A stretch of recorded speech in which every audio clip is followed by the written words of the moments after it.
From a 347 area code. Who's this? Hi, how are you? What's going on, Sam? What's up? Who's this?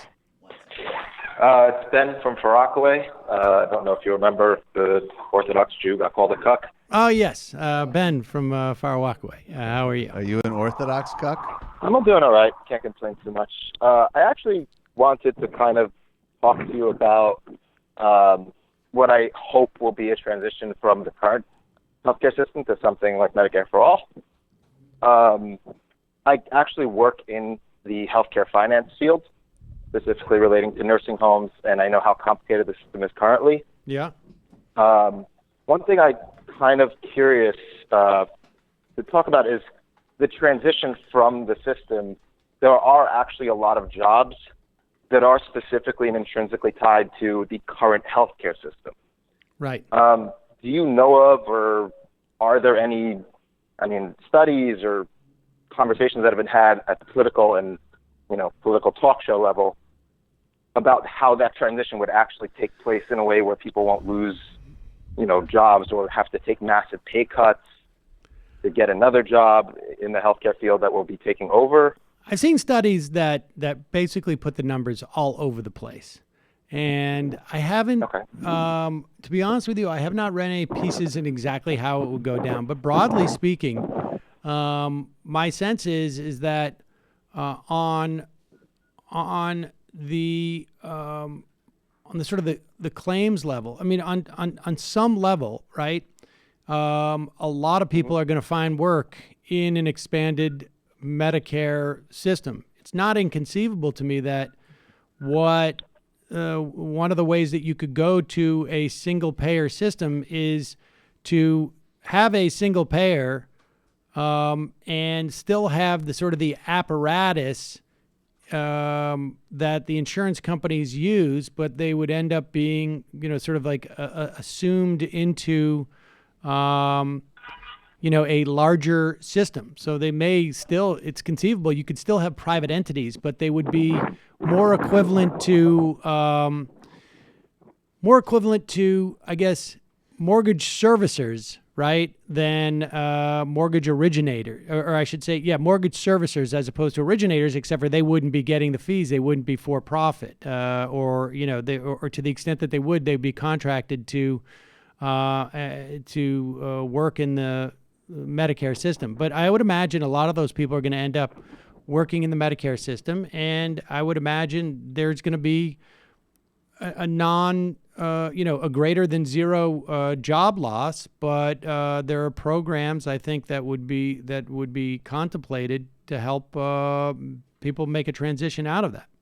Yeah, Bernie's Medicare For All plan does have a transition program attached to it. Hold on, Ben, one sec. Go ahead, Jim. Bernie's Medicare For All plan actually does have a transition program attached to it for exactly that reason, along with some resources. And if you pair it with a federal jobs guarantee, which is also part of Bernie's platform, it's possible that there are people currently working in the insurance industry for whom that is not their passion. And, maybe it would be a great chance to do something else. Nobody wants to, not nobody, but I would imagine the number of people who want to lose their job, is greater than zero, who don't want to lose their job. But this is the same problem we're going to have with any type of transition into clean energy. This is the same problem we would have if we cut defense spending, right? So there's no doubt there's a challenge. There's a part of Bernie's plan that contemplates this. It's not something that would be a huge surprise to people. Look, that was the argument as to why they shouldn't go after a lot of the banks for their fraud. Was literally the argument is we're going to have too many people lose their job. That was, following the shutting down of, what was it? Anderson Accounting. I can't remember what the full name was. In the Enron scandal, it was like, we're going to have too many people lose their jobs. And there was obviously that was just a criminal case, but there was no program to deal with the thousands of people who lost their job when they went under. But yeah, this happens. There's a proposal for it, but I'll look for a. I think as we go along in the campaign, if the campaign becomes more relevant, we will talk more about it and maybe have somebody on. I would imagine there would be some pieces out there written that would sort of walk through this process. I mean, I think it's definitely a real challenge, but again, there's a certain inevitability, and it shouldn't be something that precludes us because nobody likes it. Nobody likes the system. People, to the extent that people are comfortable with the system as it is now, they tend to conflate the insurance with their ability to see their doctors. They also underestimate how often they lose that ability, and they don't realize necessarily how bad their insurance is because of the nature of how often people need to use it. Oh, absolutely. I mean, I understand that completely. The field I actually work in is specifically nursing home finance, which deals with Medicaid and insurances and what it covers, what it doesn't. And I started as a person who had to talk to people about, well, here's your copay bill, or here's the private rate of hundreds and hundreds of dollars a day, and watch them, have to try and work that out. And I know exactly what you're talking about. I agree 100%. I know, like 3 years ago, my job, if it would have definitely been cut, like I wouldn't have a job. So I do agree that it's something that is necessary for this transition. I like you said, as we get closer, I hope it's something that will be talked about more, because I do think it's something that they're going to try and use as a method of attacking. I agree.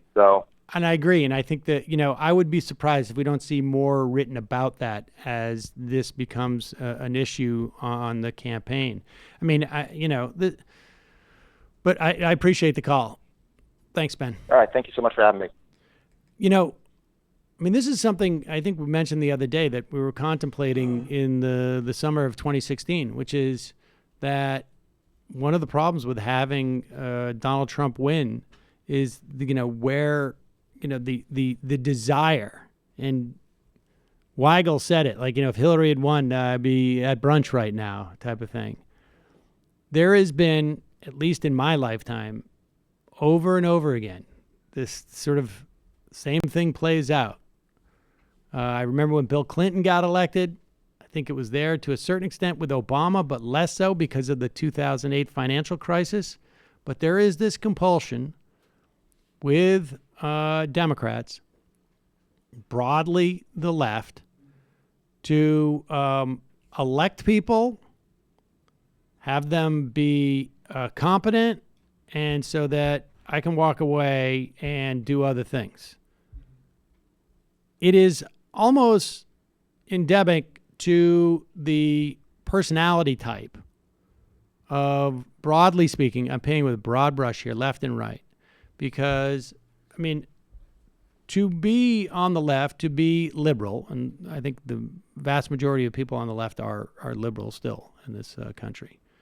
I would identify that way, and I'm talking more big liberal, big L, that rather than just sort of a specific political ideology. Ideas.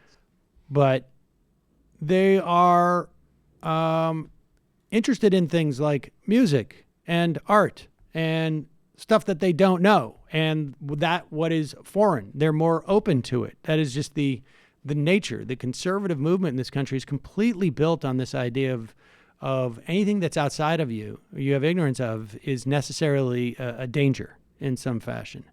And they've been very successful at stoking that. But on the left, broadly speaking, you have a hunger to be introduced to new things and do other things, a wide variety of things. And how your government works tends to be a minor piece of that. And so I just want it to work, and I don't want to deal with this hassle, as opposed to on the right, where it's like the gay Muslim socialists are going to, take us over if I'm not constantly vigilant. And, I call this like a Masada complex. And I think that dynamic is here, and it seems to be somewhat inevitable. And that's why, like, this I think it's early, and I think it's very sort of knee-jerky, and I have a feeling it's going to go away a little bit. This, like, Biden also represents just a return to, I think, people like, it's just going to be like Obama. Like, let's just go back to like Obama, and that's fine. We were so, we didn't fully appreciate it, or we did appreciate it. I just want to go back. And I think, I don't know. I guess I raised that only because I hope that we end up talking about, I hope we end up having extended conversations about how Medicare for All will be implemented, because that's important to the campaign, but it's conceivable that it won't be. Well, this is why we need to reach more people with, even though it's like not always easy to wrap your mind around, the connections and the reasons why the kind of Obama liberalism led to the problems that we're seeing now and led to the rise of Trump. And just doubling down on that is only going to make things worse. And like, I realize it's a difficult connection to make, and it sounds kind of esoteric, even when I'm saying it right now, but there are concrete ways of showing it. Even just like, if you look at the statistics of how poor people, by and large, do not vote. Non-voters skew poor, and they skew non-white because class is very racialized in this country. And when they do vote, they vote for Democrats. So one way to get more people voting for Democrats is to lift more people out of poverty. And Obama's policies did not do that. Right. No, I mean, I agree. I just think that the mentality of a lot of voters are that, like, I mean, I think, look, people in general, regardless of what we're talking about, have trouble planning, and doing something today that has implication. I mean, this came up with Weigel too. Like, there are some people who are like, we need to make a vote. We need to vote for a president in 2020 who's not just going to win, but who's going to have, create a durable type of feedback loop where they provide material benefit and create political strength so that we're in good shape in 2024, in 2028, in 2022, in 2026. But most people, can't make, an appointment and keep it 3 months out. So, I mean, the problem is that long-term strategic thinking is not there. And on some level, like, even the pitch that things are this important and this problematic, that if you don't make this choice, it's going to be problematic down the road, is on some level, I think, and maybe this has changed, and I think it's changed to a certain extent, certainly with younger people, because they see the implications. Like, they can see the implications of this stuff in a way that I think older people can't. But that in and of itself, just the idea that, like, oh, you're talking to me about being engaged in politics 4 years from now, even if Trump wins, that's annoying. And I don't want to even think about that. I want to be able to walk away. I mean, it's sort of like there's a quality of it, like, don't think of an elephant. When you start to talk about politics as something that is not something that you just involve yourself in for a brief period of time in moments of crisis, that in and of itself sometimes becomes a turnoff to people. It's like, I got enough in my life, either from a hassle standpoint or in terms of like, that make it enriching, that I don't want to deal with that. And well, so, I'm not asking people to like join the DSA or whatever, although they definitely should do that. I'm asking them to vote. It doesn't take that long, and vote strategically. Well, the strategically part now involves like, now I got to do work. I have to say that my brain is still in recovery mode from taking in so many high-level important ideas.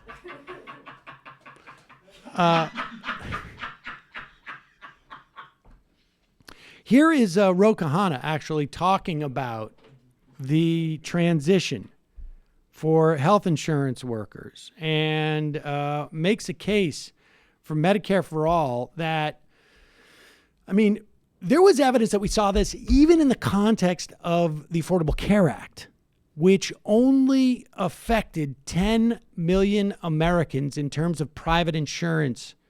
There's 10 million on Medicaid, 10 million in private insurance. There was, in the data, some job loss that was a function of people being freed up from employer-based insurance. And Here is Ro Khanna mentioning that. He is the national campaign co-chair for Bernie. It's a huge transition. The insurance industry is $1.7 trillion. It employs 500,000 people.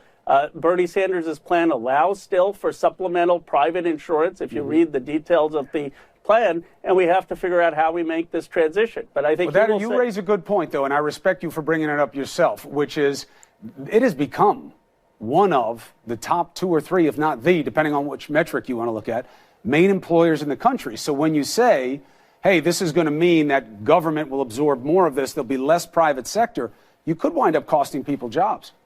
Well, the transition is very important, and people can work in numerous other ways. They can help administer Medicare. They can help work in other healthcare jobs that are going to be created with telemedicine. I think the transition is very important, and anyone honest has to look at that. But the basic point is, and you know who agreed with the single-payer system? Donald Trump. In the America We Deserve in 2000, he wrote that the Canadian system is better because it gives more benefits and it has less cost. And the average American, here's what it's going to mean. Instead of paying $5,000 to a private insurance company on average, now you're going to pay a much smaller fee. And who's going to lose out? The insurance companies and the pharmaceutical companies. And you're going to get to keep your doctor and have better care.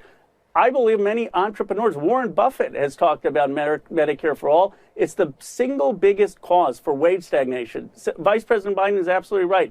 Middle-class wages have stagnated. If you talk to economists, the reason for wage stagnation is the rising healthcare premiums. Employers have been giving that money to healthcare costs as opposed to raising wages. And this is why we have to make the economic argument for Medicare for All. Well, it will be interesting. Obviously, you're going to have to find ways to make this all digestible for the American people, deal with the opposition in party, and see if you get the ticket to take it to the president. And we'll watch it all along the way. And Congressman, you are invited here to make the case when you can.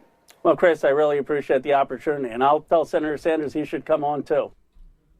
Well, it was really good to see those guys get along at the end. But no, that is the argument. And, you know, I think clearly the transition for those 500,000 workers needs to be worked out. I would imagine, it wouldn't surprise me if half of them, or, you know, a little bit less, 40% of them found work on day one in Medicare. You're still dealing with a tremendous amount of workers, but there are contingencies in the plan to deal with retraining, and maybe I'm underestimating. You know, the issue, when we compare the efficiency of Medicare to that of private insurance, and every dollar spent in Medicare, something like 96 to 97 cents of that dollar goes towards health care. 3%, 4% goes towards administration costs. On the private health insurance, we had to mandate that 80% of the money taken in for premium pay goes to health care. So you have 20% there, and it's not obviously administrative costs. It's also a profit. Shareholders, you're not going to have that. And so you have that greater efficiency in Medicare, but that doesn't mean that you don't need bodies in there to actually administer this. And you're still going to need people who are going to evaluate claims in some fashion. It's not going to work in the same way. It's going to be a much easier from a user perspective. It's going to be easier from the perspective of the doctors, because they're going to be dealing with one entity. They're not going to be dealing with like 12 sets of rules, you know. I just remember the amount of time that went into with the doctor's office. And it's conceivable, you know, doctor's offices, you will see job loss, because there's at least a person in a doctor's office who is full-time doing all these billing things. And the billing is going to become sufficiently easier. You're going to have doctors with more time. They're going to be able to see more patients because they're not going to be filling out the same type of information. I mean, so there's going to be a lot of change in the system.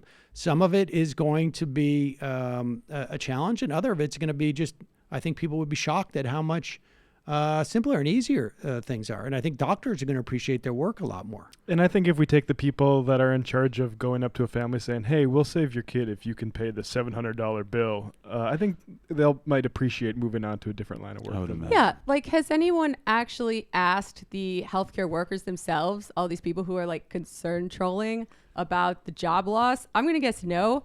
And you know what? Neither have I. But I'm going to guess at least some of them will be happy that they now have affordable health care that they don't have to worry about constantly. And I'm also going to guess, unless you are a sociopath, you probably don't like denying care to people and delivering bad news. So like this is something that's tougher to quantify.